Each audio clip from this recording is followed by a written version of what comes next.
expandir o vocabulário e alcançar a tão sonhada compreensão e fluência em inglês. Vamos ver isso nesse vídeo.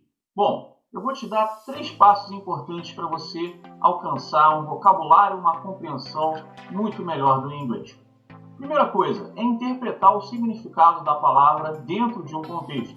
As palavras têm significados diferentes, então você precisa entender o contexto da frase ou do diálogo. Por exemplo, nesse diálogo: Would you like to come to the party tomorrow? I'm sorry, I can't make it. I'll be traveling.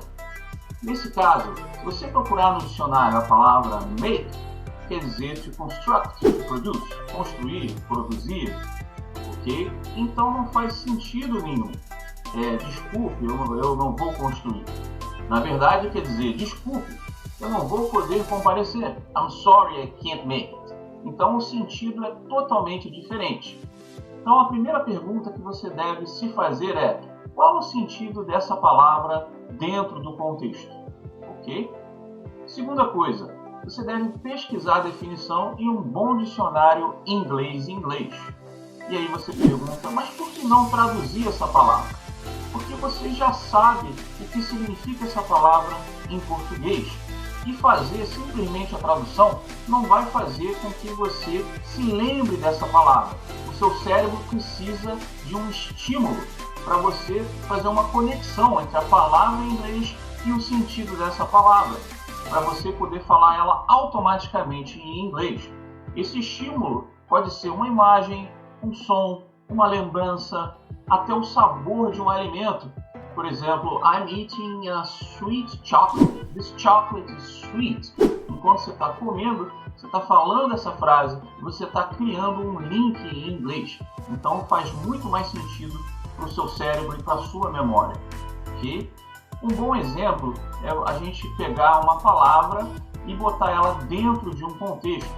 Você pegar a palavra, por exemplo, creek, quer dizer riacho, e você só botar lá no seu caderninho creek igual a riacho, em poucos dias você vai esquecer isso, ok? Porque o seu cérebro ele não vai fazer uma boa conexão disso. Mas se você botar uma frase com um contexto bacana, você vai se lembrar dessa palavra. Por exemplo, she goes skinny dipping in the creek once a week. Ela nada pelada no riacho uma vez por semana. She goes skinny dipping in the creek once a week. Então, se você escreve uma frase dessa, você está aprendendo gramática, você tem uma frase completa e você está estimulando o seu cérebro a pensar nessa ação. E essa ação precisa de um sujeito, de uma ação e de um local. Quando você tem um sujeito, uma ação e um local, o seu cérebro memoriza muito melhor. Então, she goes skinny dipping in the creek once a week é um ótimo exemplo. Para fortalecer isso, você pode fazer perguntas. What does she do in the creek? O que ela faz no riacho? She goes skinny dipping. Where does she go skinny dipping? Aonde ela nada pelada? In the creek, no riacho. Esse tipo de pergunta vai ajudar você a fazer a memorização. Ok? E o último passo é você estudar thesaurus. O que são thesaurus?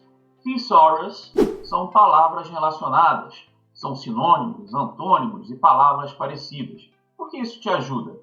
Porque uma palavra pode gerar outras palavras parecidas, um significado parecido. Então você pode aprender 3, 4 palavras de uma vez só. Por exemplo, a palavra creek quer dizer riacho e a palavra stream também quer dizer um rio pequeno. Então você já pode aprender 2 palavras de uma vez só. A diferença é que a palavra stream também quer dizer corrente, correnteza, e creek não, é apenas riacho. Ok?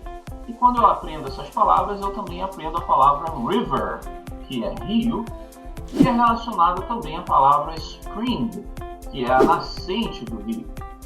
Então, esses 3 passos são muito importantes. Vamos revisá-los. Primeiro, interpretar o significado dentro de um contexto.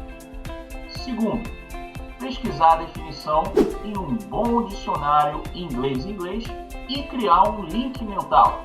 Uma frase que tem um sujeito, uma ação e um local para facilitar o seu cérebro memorizar. E por último, estudar thesaurus, palavras relacionadas que vão expandir o seu vocabulário. Pessoal, se você gostou desse vídeo, dê um like, se inscreva no canal para receber dicas de inglês. Se você quiser estudar inglês online, clique no link da descrição do vídeo. Thank you and see you later!